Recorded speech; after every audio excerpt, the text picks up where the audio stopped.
Bom dia, boa tarde, boa noite. Meu nome é Thiago, faço engenharia mecatrônica e eu vou apresentar para vocês o trabalho que eu fiz correlacionando a transferência de calor aos sistemas de um Fórmula 1.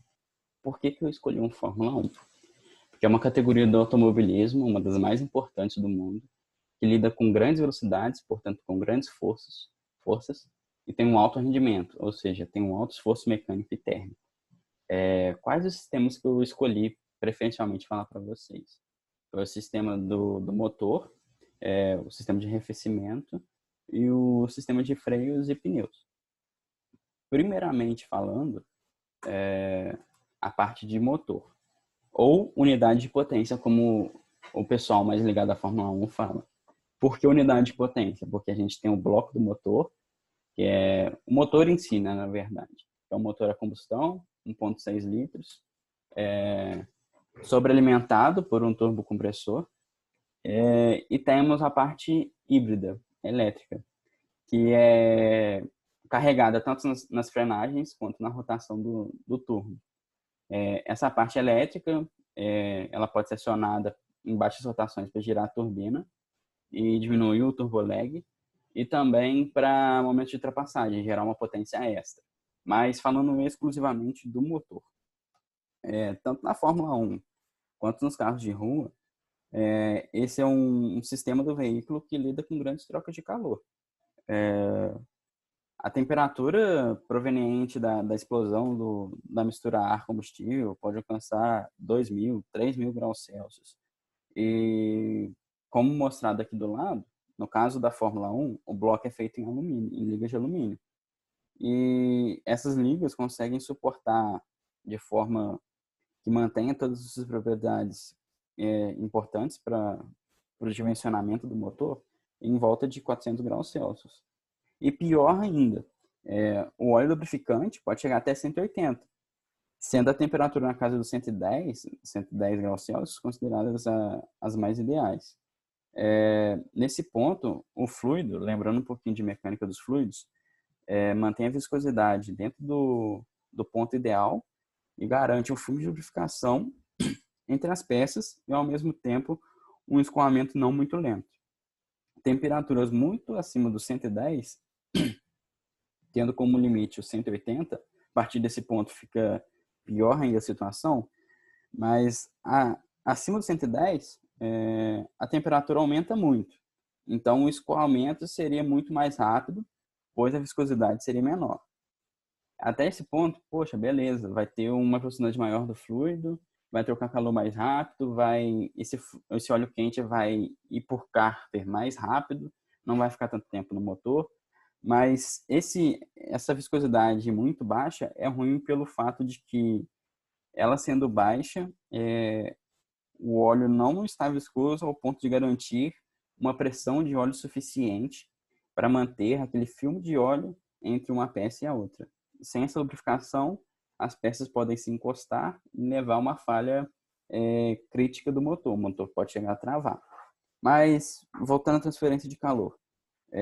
Primeiramente, se dá uma convecção de forma bastante turbulenta, que se origina da queima da mistura ar-combustível, que transfere calor do ar, da explosão para o ar que está em volta, e esse ar transfere calor para as paredes da câmara de combustão. O que seriam as paredes da câmara de combustão? Seria um sistema imaginário, um sistema fechado imaginário que tenha como parede o cabeçote, aquela parte da câmara de combustão, as paredes do cilindro e o topo do pistão. Ou seja, essa troca de calor entre o ar no interior do motor e as peças se dão por convecção. Outro ponto muito importante é o fato dos motores terem alta potência. Ter alta potência é preciso ter normalmente, como no caso da Fórmula 1, uma capacidade de girar a altas rotações. Mas como é que ele consegue girar a altas rotações? Ele é um motor super quadrado. O que é isso? Ele tem um diâmetro de pistão muito maior do que o curso. Ou seja, o pistão ele é muito maior em relação ao curso, ao quanto que ele sobe e desce. E o que isso se traduz para a gente? Falando especificamente do pistão.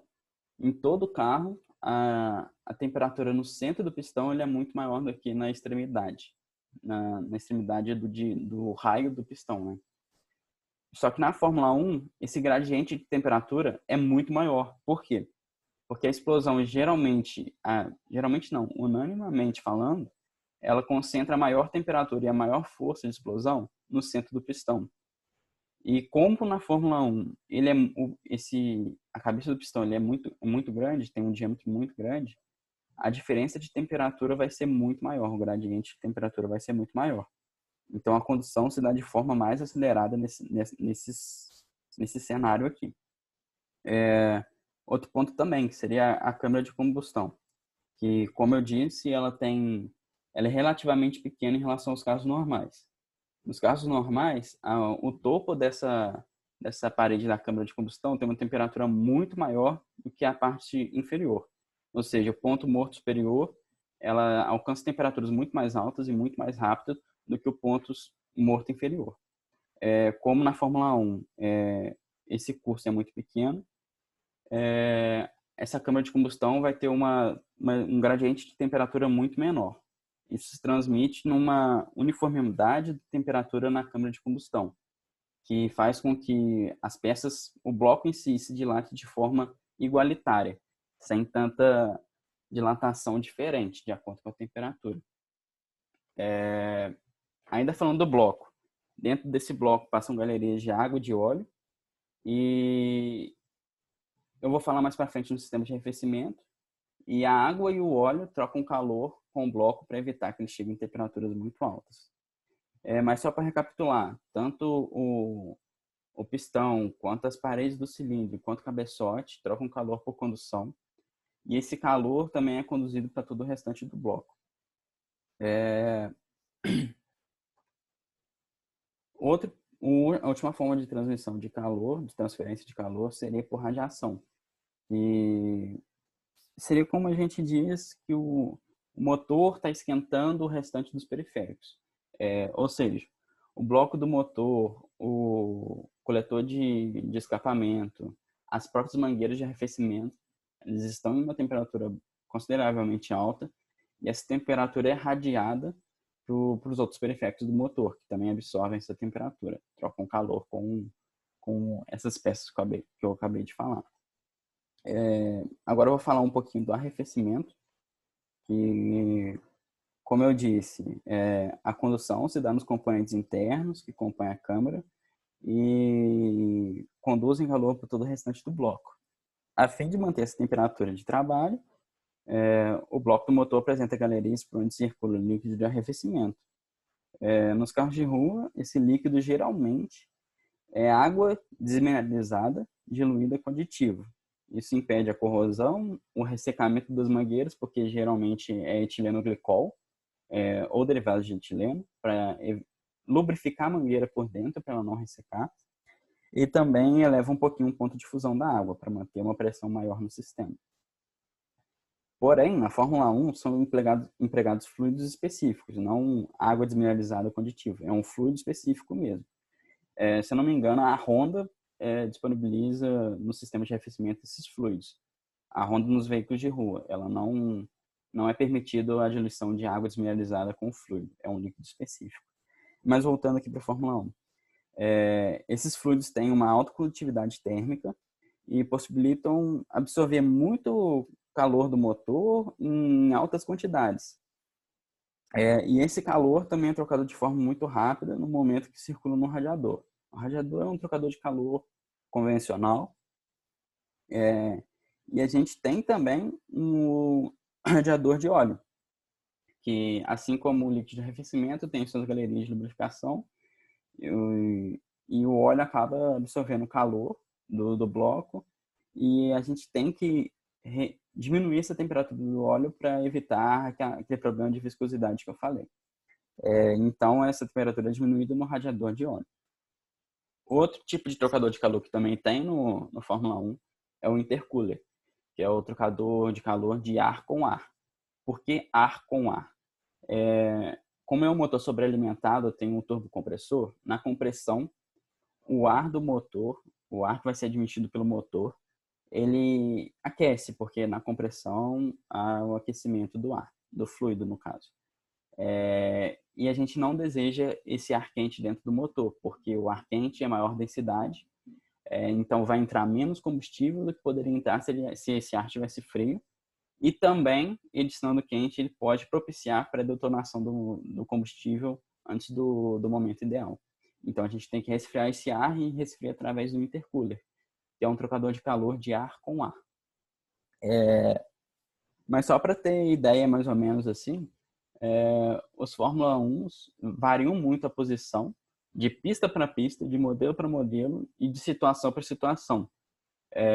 Condição climática interfere muito, a aerodinâmica também vai interferir muito, porque, querendo ou não, é uma área de contato, e quanto maior essa área, maior a troca. Em contrapartida, maior é o arrasto aerodinâmico. Então, isso varia muito em cada prova. O mesmo modelo da mesma equipe vai ter diferentes layouts de configuração de radiadores, né?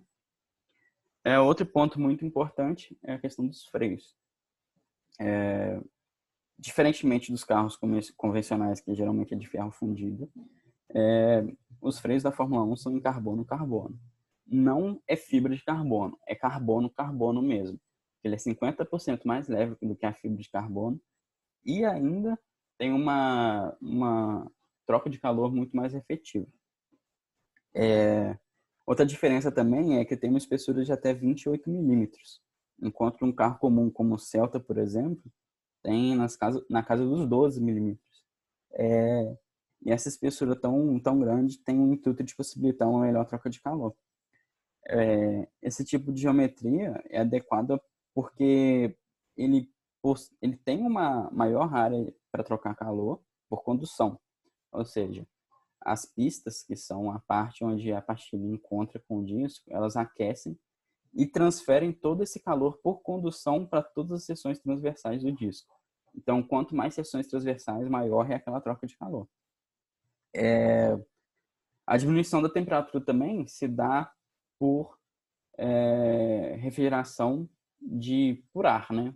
Não é refrigeração líquida, é proibida pelo regulamento, mas a refrigeração pode ser feita por ar. Então, dutos como esse captam e direcionam o ar para as pistas do disco, para eles se resfriarem mais rápido. E ainda por cima, a gente tem um disco ventilado, que tem esses furinhos para que o ar entre ali e troque calor de forma mais efetiva, além de diminuir o peso do disco, claro. Eu vou mostrar um vídeo para vocês, mostrando o funcionamento. E aqui está o disco, a pastilha vai ser acionada e vai esquentar. Olha como é que esquentou, ficou até incandescente. E a pista do disco é essa que fica vermelha primeiro, e por condução, todas as outras seções transversais vão sendo aquecidas. Olha como é que o meio vai começar a ficar vermelho. E depois, a partir da rotação e da troca de calor com ar, ele vai resfriando. Só para vocês terem uma ideia, a temperatura na frenagem é de cerca de 1.200 graus Celsius. E no momento de uma reta que o maior fluxo de ar está sendo direcionado, a temperatura chega a 350 graus Celsius. Então, tem uma troca de calor muito rápida e muito efetiva. Passando um pouco agora para o último sistema, que seria o sistema que entra em contato com o solo, seria os pneus. Varia muito a troca de calor de acordo com a composição também, porque tem o pneu duro, o super duro, o macio, o de chuva ou para chuva muito pesado, então varia muito de acordo com o composto. Mas basicamente todos mantêm a mesma largura. E por que a gente tem uma largura que é muito grande comparado a um veículo de rua? É exatamente o mesmo motivo do freio. Quanto mais largo, maiores são as seções transversais, maior a troca de calor e maior a área de contato com o ar que está vindo em direção ao veículo quando ele está andando em movimento. Então, maior a troca de calor também com o ar. Só nesse vídeo aqui, a gente percebe que esses pontos inferiores aqui do pneu são mais quentes, mas isso é por conta do camber do veículo, né? Porque geralmente Fórmula 1 tem uma cambagem negativa. Mas repara como é que na transferência de carga durante uma curva, uma frenagem, o pneu sobreaquece. Por exemplo, aqui tem mais peso, agora vai ter mais peso aqui. Então ele sobreaquece, superaquece, e essa temperatura a gente percebe que ela troca calor muito rápido. Repara para você ver, é chegar na reta, que em contato com o fluxo direto de um ar a 250, 260 graus, ela esfria muito mais rápido, olha só. Então a troca de calor se dá por condução entre as partículas do pneu e depois por convecção com o ar, né? E por fim aqui, um vídeo geral mostrando os Fórmula 1 andando em situações mais comuns. Esse aqui até que não é tanto, depois da chegada da corrida ele fez uma brincadeira aqui, mas andando, repara a temperatura dos pneus, da exaustão, do freio, o sistema do radiador está aqui, né? Aqui tem exaustão também, então o próprio exaustão causa uma turbulência que faz um fluxo maior no sistema de arrefecimento. E os pneus aqui, o contato com os freios, com tudo. Como é que fica a temperatura. E as minhas fontes de referências foram essas. Eu usei bastante esse aqui, que é do FMG, de um professor, que trabalhou na Fiat, no desenvolvimento de motores. Então me ajudou bastante.